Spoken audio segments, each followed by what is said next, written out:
అందరికీ నమస్కారం. కువైట్‌లో ఉన్న పౌరులు మరియు ప్రవాసులు ఎవరైతే ఉన్నారో, ఈ రోజు నుంచి కువైట్‌లో కొత్త చట్టం అమల్లోకి వచ్చింది.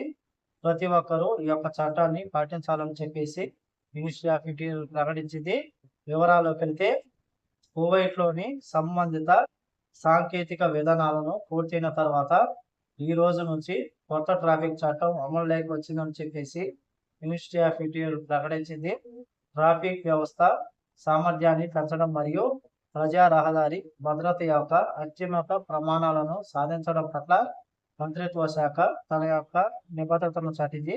General department of public relations and security తెలిపిన వివరాల ప్రకారం తీవ్రమైన మరియు పునరావృత ఉల్లంఘనలను తగ్గించే లక్ష్యంతో కొత్త చట్టం అనేక ముఖ్యమైన సవరణలను ప్రవేశపెట్టిందని చెప్పేసి వీటిలో సిగ్నల్ జంపు చేయడం, అతివేగంగా వాహనాన్ని నడపడం, డ్రైవింగ్ చేస్తూ ఉన్నప్పుడు మొబైల్ ఫోన్ ఉపయోగించడం, మద్యం మరియు మాదక ద్రవ్యాలను సేవించి డ్రైవింగ్ చేయడం వంటి వాటికి కఠినమైన శిక్షలు ఉన్నాయని చెప్పేసి ప్రస్తుతం చాలా మంది మనం చూసుకుంటే కువైట్లో నిర్లక్ష్యంగా డ్రైవింగ్ చేస్తున్నారు, అతివేగంగా వెళుతూ ఉన్నారు.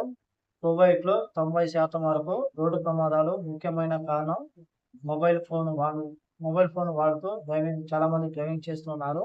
అలాగే డ్రైవింగ్ చేస్తూ ఉన్నప్పుడు డ్రైవింగ్ మీదే ఫోకస్ చేయాలని కానీ, అలాగే ఎవరైనా సరే డ్రైవింగ్ చేసేటప్పుడు సిగరెట్ తాగడం కానీ, నీళ్లు తాగడం కానీ, ఏదైనా ఫుడ్ తినడం కానీ ఏమీ చేయకూడదని చెప్పేసి డ్రైవింగ్ చేస్తూ ఉన్న డ్రైవర్లు ఎవరైతే ఉన్నారో ఏఏ కెమెరాలు కువైట్లో అయితే మొత్తం ఇన్స్టాల్ చేయడం జరిగింది. మొత్తం డ్రైవర్లను ఫోకస్ చేసుకుని ఈ యొక్క ఏఏ కెమెరాలు పనిచేయనున్న నేపథ్యంలో కువైట్లో ఉన్న మన భారతీయ డ్రైవర్లు ఎవరైతే ఉన్నారో ఈ రోజు నుంచి కొత్త చట్టం అమల్లోకి వచ్చింది. జరిమానాలు కూడా భారీగా ఉన్నాయి.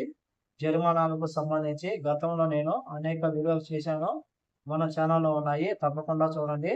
కాబట్టి ఈ యొక్క విషయంలో చాలా జాగ్రత్తగా ఉండాలని కోరుకుంటూ ఈ వీడియో వస్తే లైక్ చేయండి, షేర్ చేయండి, సబ్స్క్రైబ్ చేసుకోండి. నెక్స్ట్ వీడియోలో మళ్ళీ కలుద్దాం. జై హింద్.